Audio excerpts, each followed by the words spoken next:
IIM UPSC tuitions only in Tirumala IAS institute Chaitanyapuri. Call చేసి ఇప్పుడే join అవ్వండి.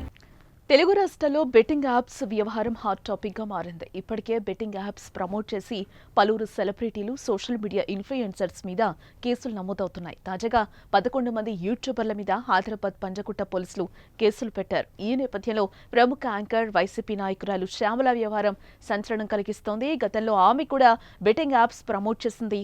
ఈ నేపథ్యంలో ఆమెపైన కేసు నమోదైనట్లుగా తెలుస్తోంది. రేపో మాపో శ్యామల అరెస్టు పక్కా అంటూ వార్తలైతే వినిపిస్తున్నాయి.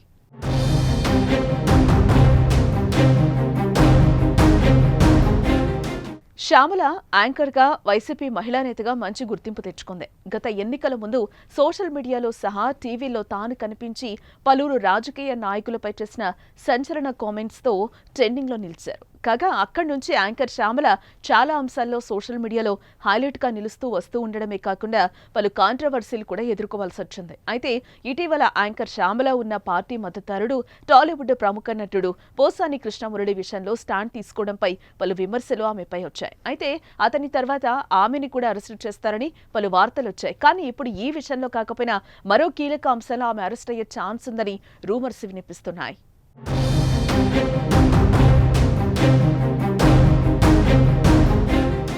కాగా ఇప్పుడు 2 తెలుగు రాష్ట్రాల్లో ఒక సీరియస్ ఇష్యూ ట్రెండింగ్ గా నడుస్తోంది. అదే బెట్టింగ్ యాప్స్ విషయంలో పలువురు యూట్యూబర్స్ సహా పలువురు సోషల్ మీడియా ఇన్ఫ్లుయెన్సర్లని కూడా అరెస్టు చేయడం సోషల్ మీడియాలో సంచలనంగా మారింది. 2 తెలుగు రాష్ట్రాల్లో పోలీసులు కూడా ఈ విషయాన్ని సీరియస్ గా తీసుకోగా చాలా మందిని అరెస్టు చేసేందుకు రంగం సిద్ధం చేశారు. ఇక ఈ వ్యవహారంలో యాంకర్ శ్యామల వంతు కూడా వచ్చింది.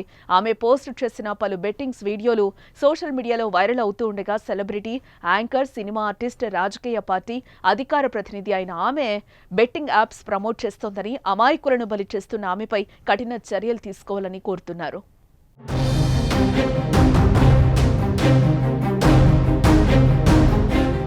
ఇప్పటికే బెట్టింగ్ యాప్స్ ను ప్రమోట్ చేసిన వారిని వదిలేది లేదంటూ సజ్జనార్ వార్నింగ్ ఇస్తున్నారు. ఈ కేసులో ఉన్న పలువురిపై కేసులు పెడుతున్నారు. ఇప్పటికే ఏపీకి చెందిన లోకల్ బాయ్ నానిని అదుపులోకి తీసుకోవడంతో చాలా మంది బెట్టింగ్ యాప్స్ ప్రమోట్ చేసిన కొందరు దారికొచ్చారు. ఏదో తెలియక చేశామంటూ క్షమాపణలు కూడా చెప్తూ వస్తున్నారు. అయినా తప్పు చేశారు కాబట్టి శిక్ష అనుభవించాల్సిందేనంటూ వారిపై కేసులు నమోదు చేస్తున్నారు. చూడాలి మరి బెట్టింగ్ యాప్స్ వ్యవహారం ఎలాంటి మలుపు తీసుకుంటుందో.